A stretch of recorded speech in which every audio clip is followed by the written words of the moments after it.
Hello friends, आज मैं आपके साथ इकोनॉमिक्स और स्टैटिस्टिक्स का एक और टॉपिक लेके आया हूँ और टॉपिक का नाम है लिमिटेशंस ऑफ इंडेक्स नंबर्स।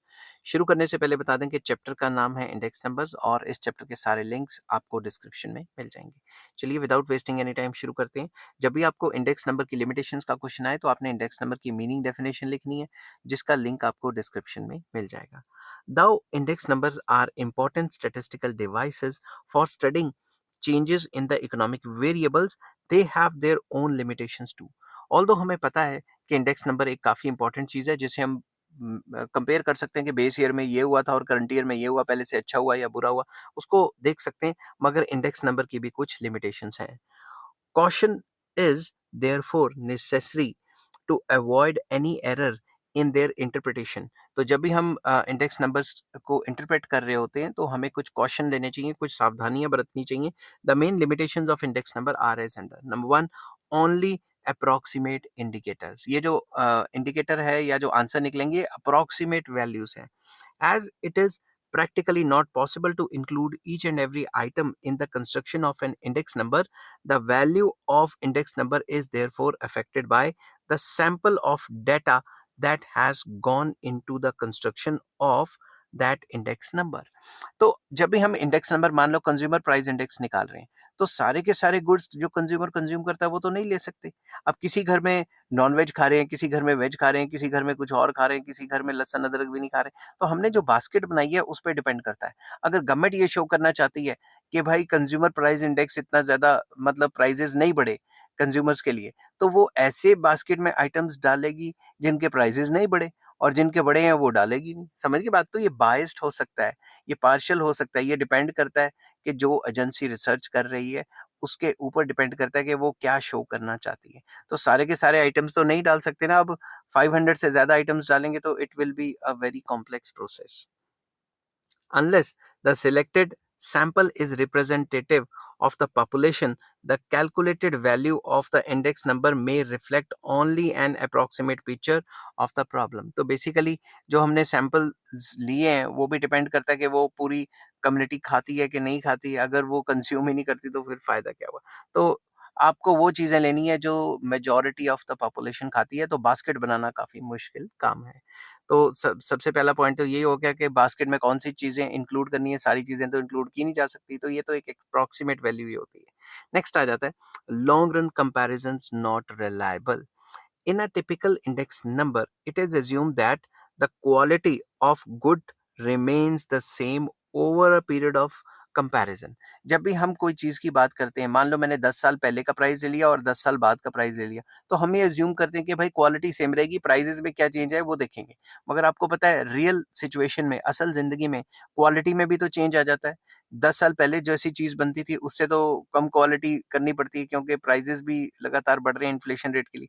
तो क्वालिटी तो लगातार डिटेरियोरेट करते रहते हैं ना, वो चीज को तो कंसीडर ही नहीं करता index number. This is because difference in the quality also results in the difference in the prices, but quality of goods is likely to remain constant only over a short period। तो short period में तो quality same रह लेती है। अगर हमें 10-10 20-20 साल के कंपैरिजन करने हैं, तो अगर हमने पिछले क्वार्टर से इस क्वार्टर को कंपेयर करना है, तो मे बी क्वालिटी में ज्यादा चेंज ना है, मगर 10-10 20-20 साल से कंपेयर करेंगे तो जो चीजों की क्वालिटी है उसमें चेंज आ जाता है। Similarly habits and taste of the people also change over a time. क्या पता 10-20 साल में जो पहले चीज खाते थे वो लोग अब कम खाते हैं। समझ की बात? क्या पता ज्यादा खाते। The index numbers aimed at making long run comparisons are therefore not reliable. क्योंकि क्वालिटेटिव चेंजेस आ सकते हैं जो कि काफी मुश्किल है हैंडल करने। ठीक है, तो it is not reliable for the comparisons in the long run. Next आ जाता है third point, not possible to construct a perfect index number. एक परफेक्ट इंडेक्स नंबर निकालना काफी मुश्किल होता है। There are several methods to construct index numbers. Index number को निकालने के कई मेथड्स हैं जो मैंने आगे डिस्कस करने। Each of these methods gives different results. हर एक मेथड से डिफरेंट रिजल्ट आता है। There is no formula of index number that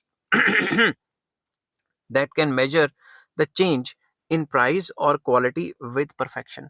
तो हर एक मेथड की कुछ ना कुछ मेरिट्स डिमेरिट्स हैं, और हर एक मेथड जो है वो परफेक्ट नहीं है।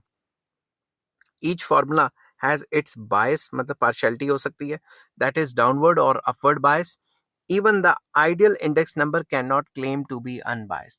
जो आइडियल इंडेक्स नंबर है, फिशर्स इंडेक्स नंबर, वो जो सबसे अच्छा माना जाता है, उसमें भी कुछ ना कुछ बायस है, वो भी सारी चीजें कवर नहीं कर पाता। तो ये भी एक इम्पॉर्टेंट पॉइंट है कि भाई it is not possible to construct a perfect index number. जितने भी इंडेक्स नंबर के फॉर्मूले उसमें कोई ना कोई डिफेक्ट है ही है। ठीक है। नेक्स्ट आ जाता है कैन बी मैनिपुलेटेड। इसको मैनिपुलेट किया जा सकता है। It is possible to construct index numbers in such a manner that the desired results can be obtained. मैंने पहले भी ये पॉइंट डिस्कस किया था। मान लो मैं गवर्नमेंट हूँ, मेरी सरकार है, ठीक है। मैं ये शो करना चाहता हूँ कि पिछले साल प्राइजेस इतने थे और इस साल प्राइजेस नहीं बढ़े, तो मैं कंज्यूमर प्राइस इंडेक्स के अंदर वही कमोडिटीज डालूंगा जिनके प्राइस नहीं बढ़े। समझ की बात। Such a manipulation can be done by choosing a particular base year और a particular group of commodities और a specific set of prices, उसको कंपेयर करके पार्शियलिटी दिखा सकते हैं। ठीक है। फॉर एग्जांपल, मैंने ये दिखाना है कि भाई पिछले साल से प्राइजेस जो हैं वो बहुत ज्यादा बढ़ गए हैं, मैं अपोजिशन पार्टी में हूँ, तो मैं ऐसा बेस ईयर चूज करूंगा जिसमें प्राइजेस हाफ से भी कम होंगे। और अगर मैं ये दिखाना चाहता हूँ कि प्राइजेस बिल्कुल नहीं बढ़े, तो मैं ऐसा बेस ईयर चूज करूंगा जिसमें ऑलरेडी प्राइजेस हाई थे आज के कंपैरिजन में और आज प्राइजेस कम है। तो थोड़ा पार्शियल हो सकता है ये, डिपेंड करता है कि कौन सी एजेंसी इसको बना रही है। नेक्स्ट आ जाता है limited use. Index numbers are prepared with certain specific objectives. इनके कुछ मकसद होते हैं। They should not be used for another purpose. जिस मकसद के लिए वो है उसी मकसद के लिए यूज करो, और कोई उसमें जो ऑब्जेक्टिव है वो उसको और किसी ऑब्जेक्टिव के लिए नहीं यूज किया जाना चाहिए। If they are used for another purpose they may lead to wrong conclusion. Conclusion गलत निकल सकते हैं। For example, the index numbers prepared to know a changes in the cost of living index of the worker cannot be used to know the changes in the cost of living index of rich people. अब जो worker का जो हमने price index निकाला है उसकी cost of living index देखने के लिए उसको रिच पीपल पे थोड़ा ना अप्लाई कर सकते हैं। तो अगर आपने कोई और इंडेक्स नंबर निकाल के किसी और चीज पे अप्लाई कर दिया तो वो गलत हो जाएगा। आई होप ये वीडियो आपको पसंद आई होगी। अगर पसंद आती है तो please like share and subscribe. इस चैप्टर के सारे लिंक्स आपको डिस्क्रिप्शन में मिल जाएंगे। और नेक्स्ट टॉपिक में लेके आऊंगा problems involved in the construction या in constructing the index number. Index number को कंस्ट्रक्ट करने में हमें कौन कौन सी प्रॉब्लम्स आती हैं ये भी डिस्कस करूंगा। तो अगर आपको ये वीडियो पसंद आती है तो please like share and subscribe. Take care, bye bye.